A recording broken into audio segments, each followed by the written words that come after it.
I think the Buddhists got it right when they said that desire is the root of all suffering. What I think they neglected to recognize is that desire is inherent to the human experience, and thereby suffering is kind of also inherent to the human experience. Now, you can pursue a lifestyle where you experience no desire, where you do just experience true, genuine, present bliss at all times, and I think that's perfectly okay if that's the lifestyle that you want to pursue.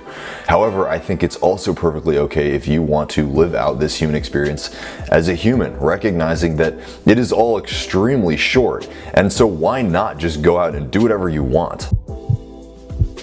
Yes, maybe this lifestyle of doing and pursuing and desiring and whatever else is going to lead you to suffering and challenge and struggle, but the reality is that that is just inherent to the universe in general. Right? Energy flows and ebbs in ways that are beyond any kind of controllable structure, if that makes sense. No matter how much you meditate, you let go, you develop yourself, inevitably you are going to experience the ebbs and flows of energetic frequency, the lows, the highs, and everything in between. Seeking to eliminate desire and eliminate suffering entirely from your experience is inherently a desire within itself, right? It's a pursuit within itself. Now, if you watched my last couple of videos, you know I've been talking about this concept of letting go and releasing and being present and just allowing yourself to flow rather than resist the state of being in contrast with the state that you want to be existing in. The point of this video is not to backtrack on those comments that I made and bash the concept of release and the concept of just being present. What I do want you to recognize, though, is that suffering is okay.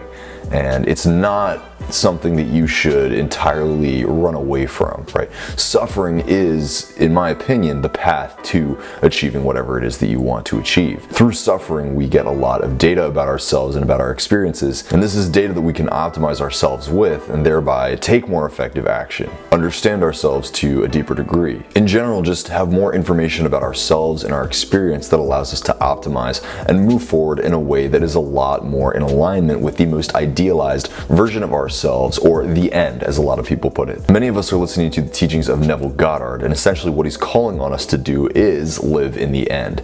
By going through the process of suffering, then optimizing, and then really becoming a lot more clear about our intentions, it becomes easier and easier for us to live in the end. Rather than resisting our suffering, resisting our desires, why don't we lean into those things and ask ourselves deeper questions that will help us get more and more into alignment with this more idealized version of ourselves.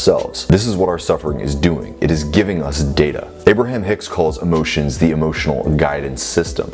It is not something for you to simply sit in and revel in. You are not meant to simply sit in your negative emotions and simmer in them. Let them feed you huge amounts of negative feedback about yourself that you simply accept, you absorb, and you saturate in, and then you choose to identify with more and more.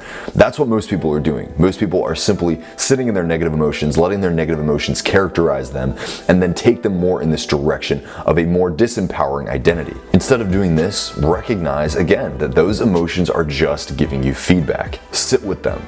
Let that emotion flow through you. Feel it. Find that originating physical feeling that is then creating all of these subsequent thoughts.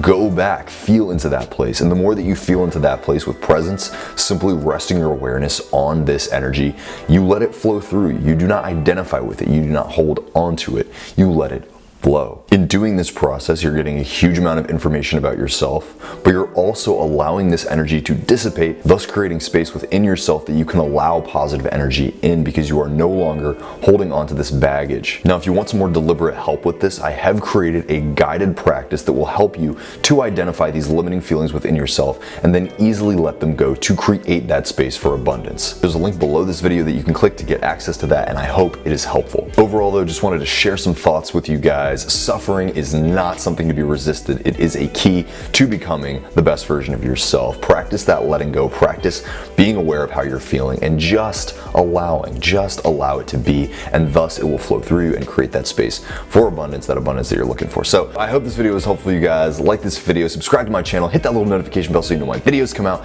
Comment below if you have any questions, shoot me an email if you have any questions, but until next time, namaste, much love, and I'll talk to you later. Bye.